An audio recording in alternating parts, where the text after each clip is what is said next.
వైఎస్ఆర్సీపీ ఎన్టీఆర్ జిల్లా అధ్యక్షులు Vijayawada east incharge Devineni Avinash press meet నిర్వహించారు. ఎన్నడూ లేని విధంగా ఎన్టీఆర్ జిల్లాలో కూటమి ప్రభుత్వానికి సంబంధించిన ఎంపీ ఎమ్మెల్యేలు వాళ్ళ నాయకుల యొక్క కనుసంగంలో ఈ జిల్లాలో రేషన్ బియ్యం మాఫియా నడుస్తుంది. ఆ విషయం నేను చెప్పట్లా, లేకపోతే మా పార్టీయో లేకపోతే మాకు అనుకూలంగా ఎవరన్నా ఉంటే వాళ్ళేం చెప్పట్లా. ఈరోజు స్వయాన కూటమి పార్టీకి సహకరించే, తెలుగుదేశానికి సహకరించే ఈనాడు, ఆంధ్రజ్యోతి పేపర్లోగా వేశారు. ఏమని వేశారు? ఈ జిల్లాలో దందా నడుస్తుంది, దాని వెనకమాల ప్రతి నియోజకవర్గానికి సంబంధించి పార్లమెంట్ పార్టీకి సంబంధించిన ప్రజాప్రతినిధి ఉన్నారు అని చెప్పని ఈరోజు స్వయాన వాళ్ళ పేపర్లోనే వేస్తాం జరిగింది. మేము నిర్మోహమాటంగా వైఎస్ఆర్ కాంగ్రెస్ పార్టీ తరపు నేను చెప్తున్నా, ఏదైతే ఈ దందా ఉందో, రేషన్ బియ్యం దందా ఉందో, దాని వెనకమాల ముఖ్యమైన కారణం విజయవాడ పార్లమెంట్ సభ్యుడు కేశినేని చిన్ని ఉన్నారు. ఒక సిండికేట్ లాగా తన ఆఫీస్లో ఒక ఇద్దరు వ్యక్తుల్ని, కిషోరు ఇంకెవరో రామచంద్రరావు అంట, ఆ ఇద్దరు వ్యక్తుల ద్వారా ప్రతి మండలానికి ఒక తెలుగుదేశం పార్టీ నాయకుని పెట్టుకుని ఒక సిండికేట్ లాగా ఫామ్ అయ్యి ఈ జిల్లాలో రేషన్ బియ్యం మాఫియా కేశినేని చిన్ని ఆధ్వర్యంలో జరుగుతుంది. ఈ సిండికేట్ ఏం చేస్తున్నారు? ప్రతి ఎమ్మెల్యే దగ్గరికి వెళ్ళి నెలకి మీకు 25 లక్షల రూపాయలు ఇస్తాం, మీరు మాకు సహకరించిందని చెప్పని ప్రతి ఎమ్మెల్యే దగ్గరికి వెళ్తాం. ఎంపీకేమో నెలకు 1 కోటి రూపాయలు ఇస్తున్నారు, ప్రతి ఎమ్మెల్యేకేమో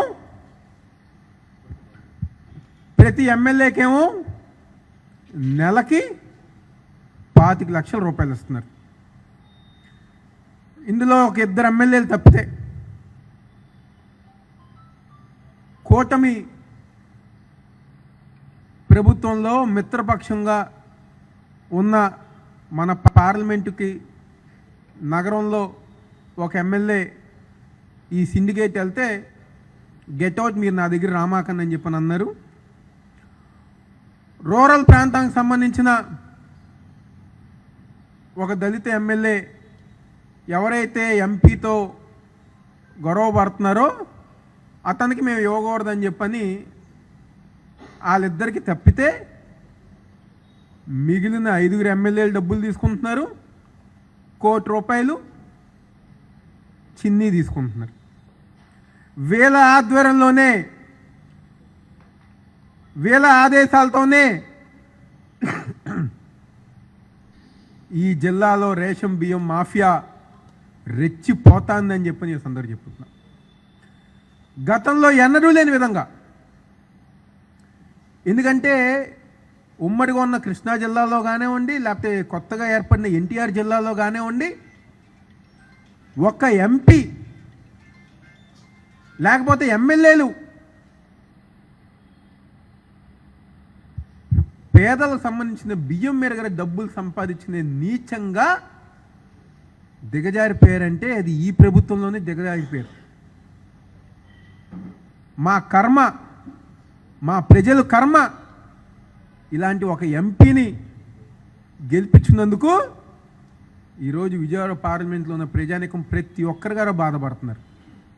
ఇసుక, మట్టి, ఫ్లై యాష్ కానివ్వండి, రేషన్ బియ్యం కానివ్వండి, పంచాయతీలు కానివ్వండి, డబ్బులు వసూలు చేస్తాం కానివ్వండి, ఏమైనా ఈవెంట్లు పెడితే వ్యాపారవేత్తలకు ఫోన్ చేసి నువ్వు ఇంత కట్టాల్సిందని చెప్పిన బెదిరింపులు కానివ్వండి, ఇలాంటి సంస్కృతి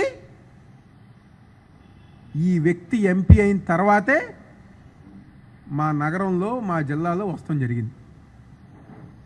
విజయవాడ పార్లమెంట్కి ఎంతో గొప్ప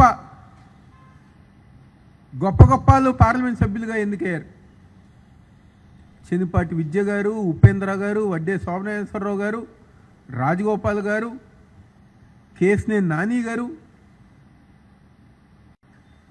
వీళ్ళ పేరు చెప్తే విజయవాడ జరిగింది మంచిగానే ఉండి, లేకపోతే ఢిల్లీ స్థాయిలో వీళ్ళు చేసిన మంచి ప్రతి ఒక్కరి గారు గుర్తొచ్చేది. కానీ ఇప్పుడు ఎంపీ పేరు చెప్తే నేను చెప్పట్లా, స్వయాన వాళ్ళ పార్టీకి సంబంధించిన ఎమ్మెల్యేనే చెప్పారు. ఎంపీ అంటే మెంబర్ ఆఫ్ పార్లమెంట్ కాదు, ఎంపీ అంటే మట్టి పేకాట అని చెప్పని విధంగా మార్చిన ఎంపీ ఎవరు ఉన్నారంటే అది చిన్నియే. ఒకసారి నేను బాధపడతా ఉంటా, మా ఇంట్లో గారు నన్ను చిన్ని అని పిలుస్తారు. అతని పేరు చిన్నియే, నా పేరు చిన్నియే. కానీ ఏదో దేవుడి అదృష్టం, లేకపోతే మా తల్లిదండ్రుల పెంపకమో అలాంటి అలవాట్లు లేకపోతే అలాంటి బుద్ధులు మాకు లేవు. అతనికి వచ్చినాయి. ప్రతి దాంట్లో కూడా రూపాయి, ఏ విధంగా రూపాయి దోచుకోవాలి,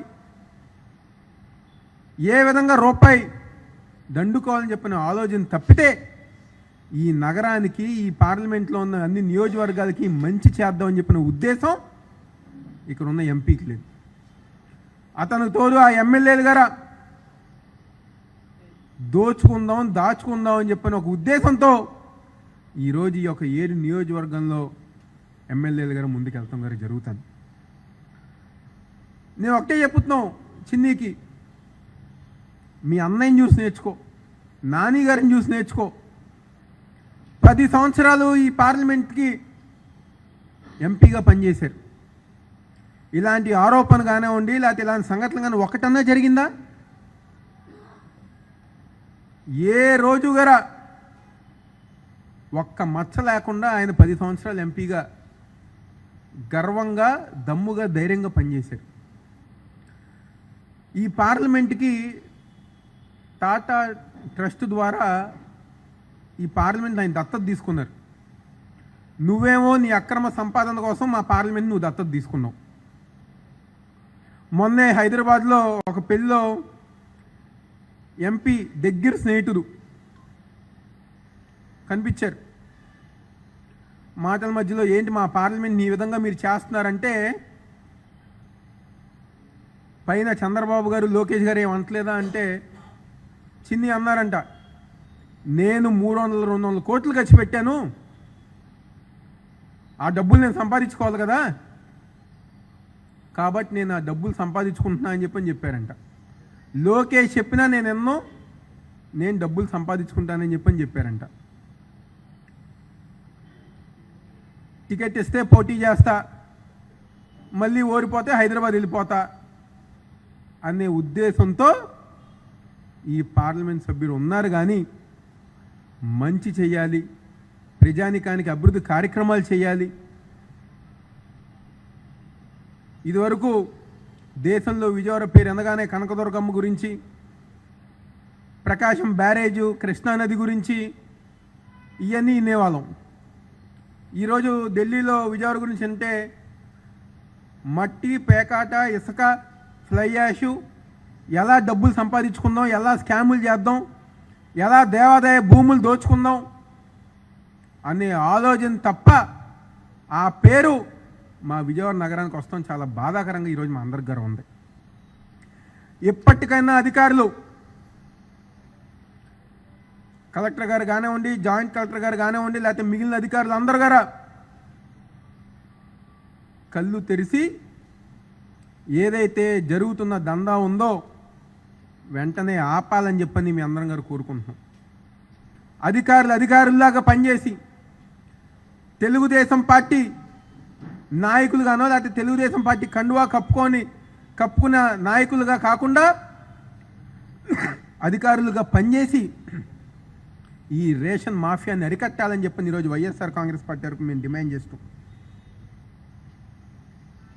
5 సంవత్సరాలు మేము పరిపాలించాం. ఎప్పుడన్నా మా మీద ఎలాంటి ఆరోపణ వచ్చిందా? మా పార్టీ నాయకుల మీద ఎలాంటి ఆరోపణ వచ్చిందా? 2 సంవత్సరాల మీ ప్రభుత్వంలో, మీ పరిపాలనలో మీ నాయకులు దోచుకునే విధానం కానివ్వండి, దౌర్జన్యాలు కానివ్వండి, రౌడీయిజం కానివ్వండి, ఇళ్లల మీద పెట్రోల్ బాంబులు, యాసిడ్ దాడులు చేసే విధానం కానివ్వండి, ఇలాంటి సంస్కృతి ఎప్పుడన్నా ఉందా విజయవాడకి అని చెప్పని ఈరోజు ఆ కూటమిలో ఉన్న నాయకుల్ని ప్రశ్నిస్తూ చంద్రబాబు గారు, లోకేష్ గారు వెంటనే దీని మీద యాక్షన్ తీసుకోవాలి.